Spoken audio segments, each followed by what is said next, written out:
Makakasama natin ngayon live sa studio si dating Ilocos Sur Governor Luis Chavit Singson. Manong, magandang gabi po sa inyo. Magandang gabi, Corina, at lahat nakikinig sa programa mo, magandang gabi. Opo. So, sa palagay po ninyo, nasabi na ninyo lahat ng gusto ninyong sabihin sa inyong press conference kanina? Palagay ko naman, kung nasabi ko naman lahat na. At yung mga pabintang sa amin, attack dog yung mga yun. Attack dog, binabayaran para siraan kami. Ayun. Kung may kami ghost project, pakulong kami. Parang malinaw po yung inyong mensahe kanina na dahil hindi na po kayo nakaupo sa pwesto, wala nang pumipigil sa inyo sa batas para kayo po ay magkaroon ng isang construction company at magkaroon ng mga proyekto. Yes, ganun ba? Wala pa rin ako doon. Hindi na ako bumalik sa kumpanya namin. Kaya mga ibang kumpanya ko, kung anong kinikita nila, sila kanila. Like, meron din akong mga radio station, kung anong kinikita nila, sa kanila na. So, wala akong kinukuha. Alright. The best ko na lahat. Well, aside from the fact that sa batas, kung kayo po'y walang pwesto, di pwede kayo magnegosyo. Yes, yes. Ano po ang inyong opinion doon sa sinasabing, well, meron siyang mga kamag-anak na nakapwesto, isang konsehal, isang vice governor, isang governor, at isang congresswoman? Yes, what's wrong with that? On record, yung kapatid ko noon, tumakbong congresswoman, kinuntra ko, ayaw kong dynasty. Sabi ng mga tao, talaga bang hindi namin bubuto ang kapatid mo? Oo, dahil masisira ko, wala na akong kredibilidad kung manalo yung kapatid ko. So, talo. Ginawa uli yung isang kapatid ko, babae, tumakbo. Kinontra ko uli, ayaw ko eh. Pero lahat ng pinesto ko, lumaban sa akin. Ganun po ba? Di pinayagan ko na lang lahat ng kamag-anak ko. Nanalo naman sila at wala pang kalaban. Kung may katiwalian sila, tinatanggal ko. So you are anti-political dynasty? Yes. You know, anti-dynasty is no longer relevant. Noong araw, matatakot ang tao, babayaran. Ngayon, matalino ng tao, bigyan mo pera, hindi ka bubuto. Okay. Ngayon, second election na, walang kalaban lahat mga kamag-anak ko, nanalo lahat sila.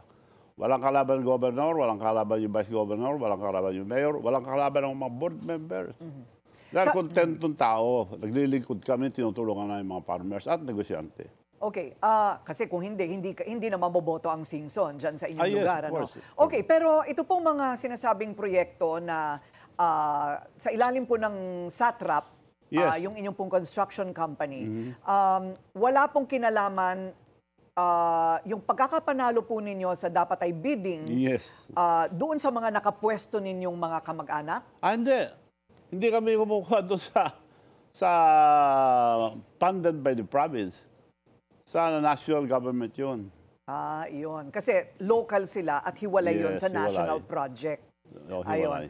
So, meron po bang nagsasabi na ang inyong pong mga proyekto ay substandard? May gumuho na ba? Wala. Parurusahan ko ang aking mag-anak o mga kontraktor ko kung meron. Na-inspection na lahat yan noong araw pa. Ano-ano po ba, Manong, ang mga project doon? May tulay, pabahay, ano-ano po ba? Flood control? Meron din, pero flood control ko konti. Noong araw, kukunting kontraktor. So, tinutulungan ko sila. Ginagamit yung company ko.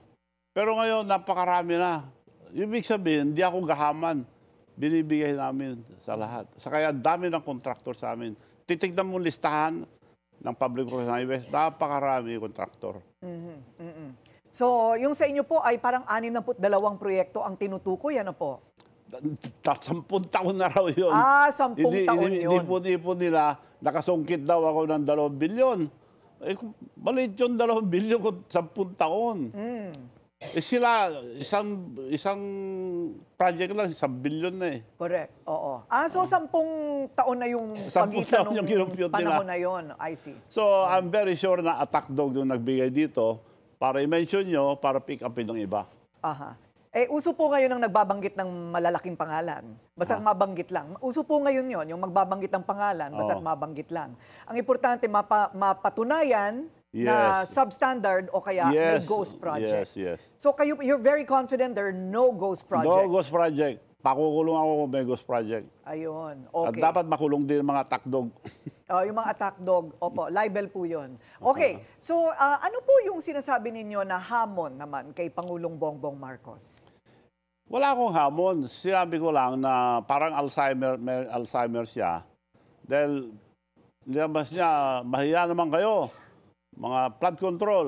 Meron siya eh. Ang mga binabanat ng Diskaya ngayon, silang kontraktor nila eh. Buong Pilipinas. Sa Ilocos Norte mismo, yung mga Diskaya ang kontraktor nila. Imposible naman din nila kilala. Baka nakalimutan lang, baka may Alzheimer.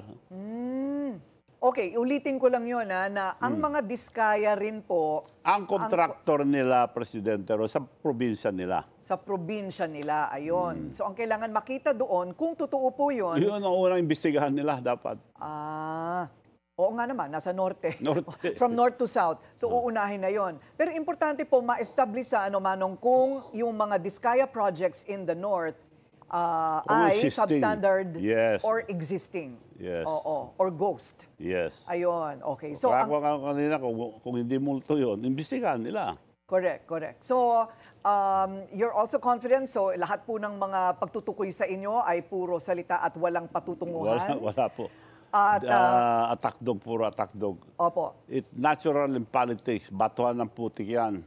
Pagka nagsalita ka, nandun na yung mga trolls. Kung ano na sinasabi. Opo. So ang susunod, ang sinasabi po ninyong kailangan ang sumunod agad ay ang pag-imbestiga ng mga flood control projects ng mga Diskaya sa probinsya ng mga Marcos. Yes.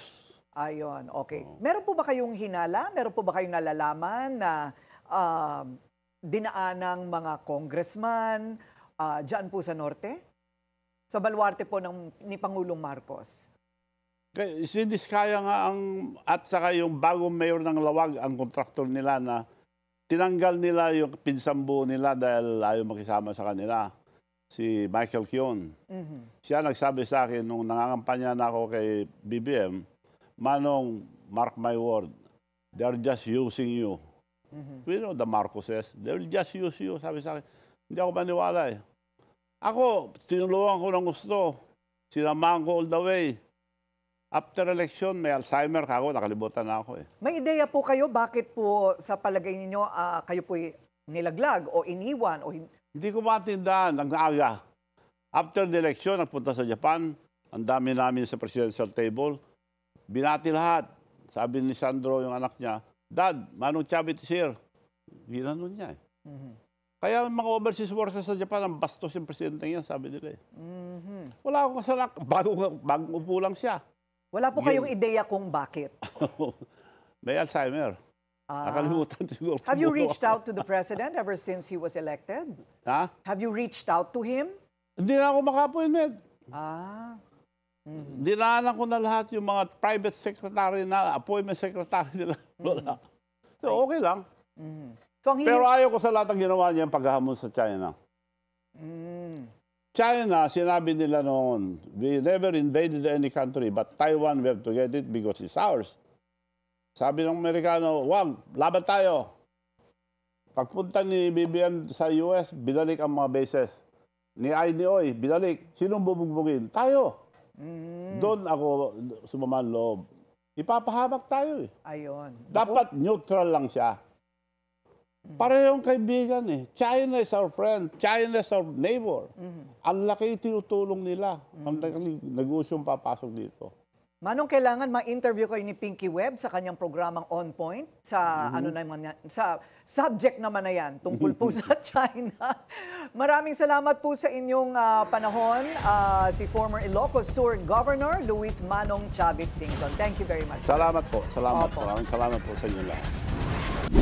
Manatiling nakatutok sa Bilyonaryo News Channel. Sumubaybay sa aming social media accounts at mag-subscribe sa aming YouTube channel para sa mga bago at eksklusibong balita.